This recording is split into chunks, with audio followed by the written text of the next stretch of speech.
how to build a strong profile for Ivy League schools or schools similar to Ivy Leagues around the world. Now, this is a common question I hear from college students.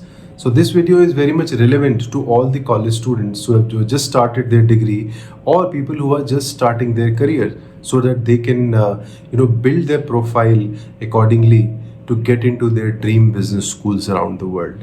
Because generally the profile building happens right from college and after college. It cannot happen at the time of application, because I've heard a lot that profile building at the time of application. No, it's not possible, because at the time of application you can only represent what you have. So hi everyone, my name is Rohit Jha and I have a corporate experience of around 14 years around the world, including some time in US and some time in Asia, Hong Kong and India as well. And post that, I've started my own career consulting firm, and in the last 6 years we are helping students to go overseas for a variety of programs, including MBA, MS, MEMs and other masters as well. Plus, there are a lot of programs we are helping in India, for example, ISB, IIMs, and there's some other colleges as well. Now, let's talk about this video. Now, as I said, this video is very much relevant for people who are in college or people who are just starting out their career. So let's talk about some of the aspects which are very important to build a strong profile for any top school. Because you all want to get into Ivy Leagues. You all want to, you all see those dreams of getting into Harvard, Stanford, Wharton. But again, it should start very early from your life. Then only you'll be able to achieve that. I'm not saying people who are a little late in their career, they cannot go to such schools, but your odds will be better if you start early. So let's talk about college first. Now, when you enter college, the first thing, very important, is to maintain your GPA. Now, what is a good GPA? Now, on a scale of 10, let's say if you are from any college in India, so try and maintain something above 8.5. Now, because most of the schools around the world, top schools, they are not going to compromise on the quality of your scores, the academic rigor which you can take. Because the problem is, all of them who are going to apply to these schools, they will have very high GPAs. So if you have a low GPA, you will surely be at a disadvantage. Now, it's not that the school will discriminate, but they have a lot of choices. So for those reasons, I'm saying just try and maintain a good GPA in college. You need not be a topper like a 9.9, 9.5 GPA, but at least a reasonably good GPA. I feel 8.5 and above is pretty good for any degree. Now, the brand, the college. Now, many times students ask me that, I come from a top tier college, and there are people who are from tier 2, tier 3 colleges. They say that, are we at a disadvantage? And so the question is, I would say no. Now, again, if you maintain a strong GPA, if you have a strong performance in college, so then you will never be at a disadvantage. You will have an equal chance of getting into any top school. So that's one thing. So focus on your scores. Now, next is another part of the academic rigor which they judge is your GMAT GRE. Now, I will recommend to all college students, even if you have a dream of getting into Harvard after gaining some work experience, try to close your GMAT GRE as soon as possible, because the score is valid for 5 years. Now, when you are in college final year or maybe just starting your career, just give the exam, get a high score above average of the school, and just remove that component from your application, so that you will be completely free and you'll be focusing on other aspects of your life. And at the time of application also, you can decide when to apply to the school if you have this this specific GMAT or GRE score is out of the box. Now, next, let's talk about how you can build a good profile during college. So first of all, I'll recommend, even if you're from any department, focus on research. If you have some strong research papers within the college, outside the college, some great publications are there. If you can do that during college, work with some professor, write some papers. That is a very good way to build a strong profile. Showcase your passion, showcase your interest areas.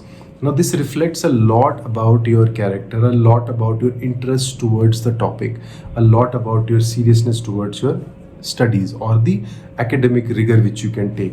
So do focus on research papers. Next, I would say, apart from GPA and research papers, just focus on volunteering work. Now, just don't do that for the sake of doing it, like it's like a CV tick off. It's not a CV tick off. It's genuinely just, I will recommend, focus on some cause which you really care for. Even if you care for animals, you care for human beings, you care for education, you care for women, you care for whatever cause, just go and join some non-profit, work for them regularly, create a positive impact, and try to create at a scale.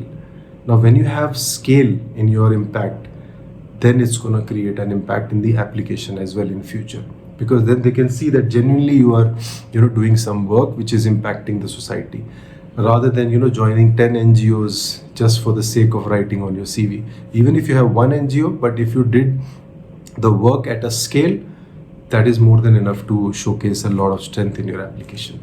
So focus on community work if you are really interested, as I said, depending on your interest and your area of focus, the cause which you really care for. Now, next, after the volunteering work, focus on leadership initiatives. Now, even if the smallest, like a class representative, organizing a festival, bringing in sponsors, being a host, arranging logistics, supply chain, any kind of management or leadership initiative which you can take during college, just do that. It's not going to take much of your time, but it will give you a lot of life skills which are always relevant to talk about in future. So try to involve yourself in all the clubs, committees, all the relevant clubs and communities, and just stay focused. Again, my point is, do not join 10 clubs in college and then doing nothing in each of the clubs. Just focus on one or two clubs where actually you can create some impact. Even if you like photography, maybe a photography club, you like theater, you may like some other work specific club, so do that. But again, limit yourself to 1 to 2 and focus more on creating an impactful work for your club.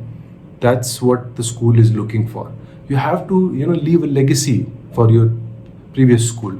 That's what they look at it, because then only you will be able to replicate this success in your next school.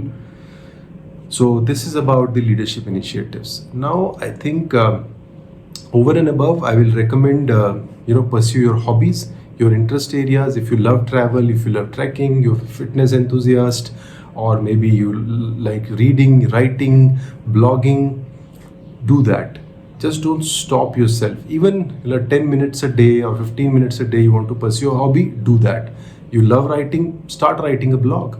You never know in future how you can project yourself. Your blog could be bigger in next 5 years. So do that. Do pursue your hobbies. Last one thing I will recommend is, because in many colleges you will have a lot of entrepreneurship cells, a lot of startup culture is coming up.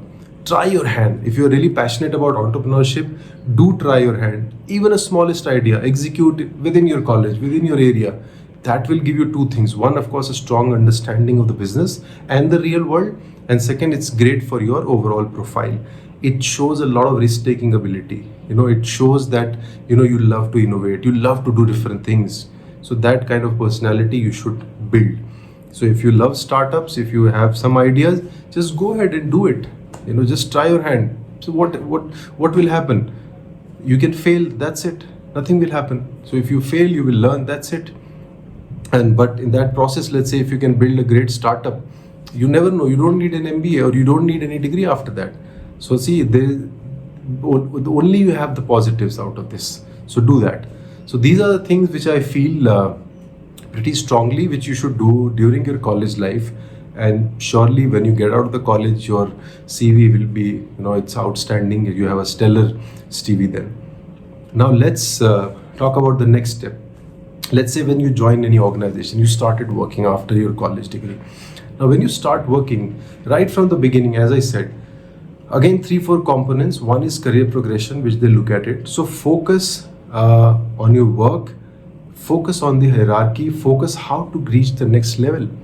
I'm not saying just work to get to the next level, but at least have that in your mind. Try and experiment, try and innovate, so that the managers will look up to you. They say, yeah, this person is ready for the next role. So get as many promotions or role changes, lateral moves you should do in your early part of the career. First 3 to 5 years you need to build. I think this is the way to build.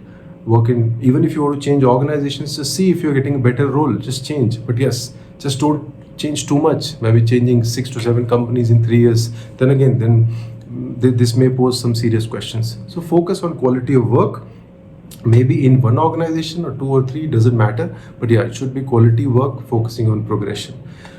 Next is focus on leadership experience, mentoring experience. See, very early you may not get leadership experience, but you may get a chance to mentor here and there. Let's say if you're working in a startup, there's a very high chance that you get leadership experience. Leverage that experience, learn a lot from that experience, because again, leadership experience in future is going to help you to make a strong application or a strong case out of it, because within the 3 to 5 years range, very few people will have that. So that's a good example for your overall profile.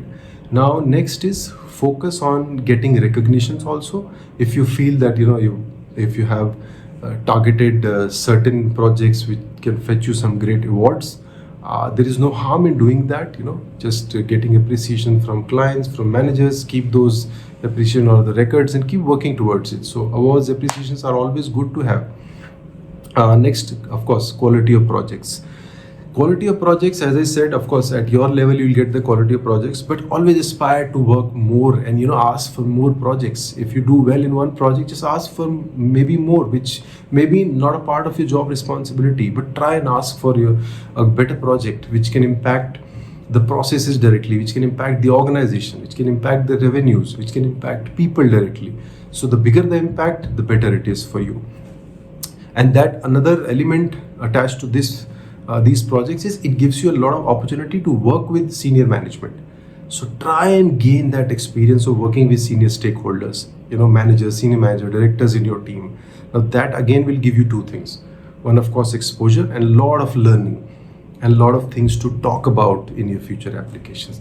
Lastly, I would say international experience. If your firm has that process of working with people from outside India, I would say try and get that opportunity. Overseas, of course, it's great, but even within your country, if you have the opportunity to work with clients from different countries or maybe with different teams, do that. That's again, it's going to help you build your profile. So these are some of the things which you can do at your workplace. So that can help you to build a great profile. To be very honest, it's not that difficult.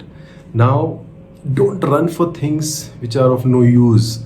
Doing 10 certifications, 20 certifications, which has no relevance with your work. Yeah, of course, if it is relevant to your work, do a few certifications to upskill yourself. Again, that's also part of profile building. But then genuinely that has to be a part of your, overall upskilling. Rather than just for writing on the CV, it's not going to create any impact. So focus on simple things in life. As I said, in college, 4-5 things I told you, just try and do whatever you can. At workplace, these 4-5 things which I talk about, just do that.